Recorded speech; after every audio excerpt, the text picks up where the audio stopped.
اس کا نیا کیمپس تعمیر ہونا تھا۔ 4 سالوں سے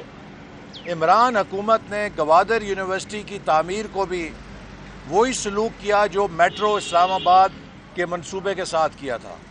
اس کے لیے بھی میں نے کل ہدایت دی ہے متعلقہ محکموں کو کہ 1 مہینے کے اندر تمام کارروائی مکمل کر کے جولائی سے یونیورسٹی آف گوادر کے جدید ترین کیمپس کی تعمیر کا آغاز کیا جائے۔ اسی طرح بجلی اور پانی کے منصوبے 4 سال سے التوا میں پڑے ہیں، جس سے گوادر کے عوام میں شدید مایوسی پیدا ہوئی، اور حکومت جو گئی ہے اس نے کوئی ٹھوس قدم بجلی کے لیے نہیں اٹھایا اور نہ ان کو پانی کی فراہمی کے لیے اٹھایا ہے۔ اور اس حوالے سے بھی ہم نے فیصلہ کیا ہے کہ تقریباً 1.5 لاکھ گیلن یومیہ کا ڈی سیلینیشن پلانٹ اگلے 4 سے 6 ماہ کے اندر موبلائز کیا جائے۔ اسی طرح شادی کور ڈیم سے جو پائی پانی ہے وہ ان 4 سالوں میں صرف گوادر کے مضافات تک پہنچ سکی ہے، حالانکہ اسے 1 سال کے اندر شہر کے اندر پانی تقسیم کرنا چاہیے تھا۔ تو ہم نے یہ بھی فیصلہ کیا ہے کہ فوری طور پہ جو شادی کور ڈیم سے پانی کی شہر تک رسائی ہے اس کی پائپنگ کا کام ہنگامی بنیادوں پر تیز کیا جائے۔ ہم حکومت چین کے مشکور ہیں کہ انہوں نے 3200 غریب گھرانوں کے لیے سولر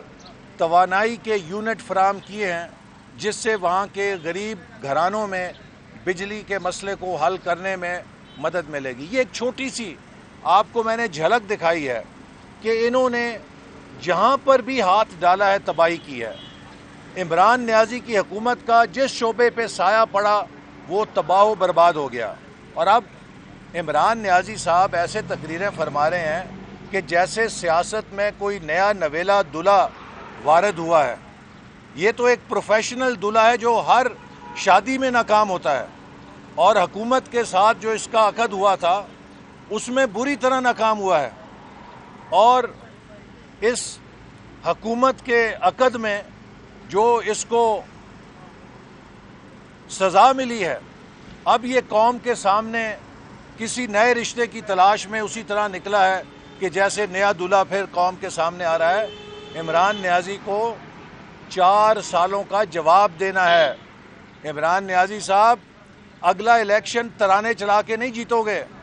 اگلا الیکشن موسیقی کی دھنوں پہ اپنے حمایتیوں کو رقص کرا کے نہیں جیتو گے۔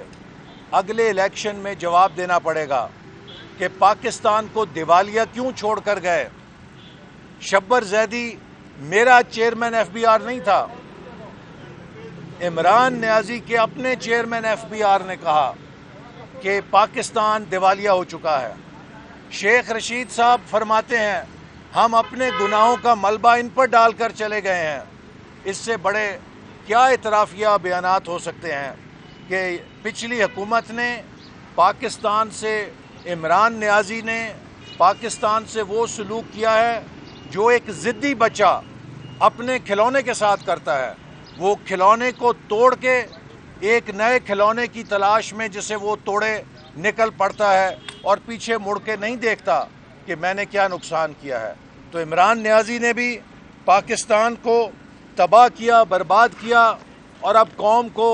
یوں دھوکہ دینے کی کوشش کر رہا ہے کہ جیسے کوئی وہ نووارد ہے سیاست کے اندر۔ آخر میں ایک بات بہت اہم کہنا چاہتا ہوں کہ آج کے دور میں ہائیبرڈ وار میں جو دشمن ہتھیار استعمال کرتا ہے وہ کسی قوم یا ملک میں انتشار پیدا کرنا، اس قوم میں عوام اور اداروں کے درمیان عدم اعتماد پیدا کرنا، اس قوم میں جھوٹی خبروں کے ذریعے بے یقینی پھیلانا، اور اس قوم کے اندر اس کے خود اعتمادی کو ختم کرنا، یہ وہ ہتھیار ہیں جو ہائیبرڈ وار میں استعمال کیے جاتے ہیں۔ آج عمران نیازی صاحب پاکستان کے ان دشمنوں کے میزائل بن چکے ہیں کہ جو پاکستان میں ہائیبرڈ وار کے ذریعے اندرونی طور پہ ملک کو کمزور کرنا چاہتے ہیں، لیکن ہم انشاءاللہ تعالی اس ہائیبرڈ وار کے میزائل کو جو عمران نیازی کی صورت میں لانچ کیا گیا ہے، اینٹی میزائل سسٹم کے ساتھ اس کا مقابلہ کریں گے اور اسے پاکستان کو نقصان نہیں پہنچانے دیں گے۔ اور وہاں پر سلٹنگ روکنے کے لیے، بریک واٹر تعمیر کرنے کے لیے فنڈنگ موجود تھی۔ 4 سالوں میں انہوں نے گوادر بندرگاہ کی صفائی کے لیے، اس سے ریت نکالنے کے لیے کوئی کام نہیں کیا، الٹا وہاں پہ سلٹنگ جمع ہوتی رہی، اور اب وہ گوادر بندرگاہ جس کی 18 میٹر کلیئرنس تھی، صرف 11 میٹر کلیئرنس رہ گئی ہے، اور اب گوادر بندرگاہ میں کوئی بڑا جہاز لنگر انداز نہیں ہو سکتا۔ اس وقت جو گوادر بندرگاہ کی صورت ہے، وہاں پہ لانچ نما جہاز، بحری جہاز مال لے کر آ رہے ہیں، چھوٹے جہاز آ رہے ہیں، اور بڑے جہاز وہاں پہ پورٹ میں داخل نہیں ہو سکتے چونکہ اس کی سلٹنگ ہو چکی ہے۔ یہ سی پیک منصوبے کے خلاف سازش ہے، یہ گوادر کے خلاف سازش ہے جو عمران نیازی کی حکومت نے مجرمانہ غفلت یا جان بوجھ کر کی ہے، اور کل میں نے اس کا سنگین وہاں پہ نوٹس لیا ہے اور متعلقہ وزارت کو ہدایت کی ہے کہ ہنگامی طور پہ گوادر بندرگاہ کی صفائی کے لیے اقدامات اٹھائے جائیں۔ اسی طرح جو پسنی فش ہاربر ہے، وہ بھی گزشتہ کئی سالوں سے بند پڑی ہے، اور ہماری حکومت نے اس کی ڈریجنگ کے لیے اقدامات اٹھائے تھے جنہیں پچھلے 4 سالوں میں آگے نہیں بڑھایا گیا۔ کل میں نے متعلقہ وزارتوں کو یہ بھی ہدایت کی ہے کہ فی الفور بیریا فاؤنڈیشن کے تعاون سے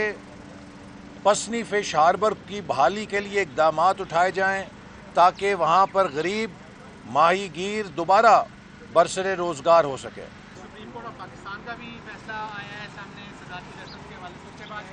سیاسیوں کے ساتھ بھی میٹنگ ہوئی، شہباز شریف صاحب نے بھی بڑی لمبی چوڑی میٹنگ کی۔ اب ہونے کیا جا رہا ہے؟ عمران خان ایک طرف جو اپنا جھوٹ کا بیانیہ ہے وہ بڑا حاوی ہوتا جا رہا ہے۔ جی دیکھیے، جو اس وقت آپ کو تھوڑی سی کنفیوژن نظر آ رہی ہے وہ اس بنا پر ہے کہ جو اتحادی حکومت کی قیادت ہے وہ یہ مشاورت کر رہی ہے کہ عمران نیازی کے جو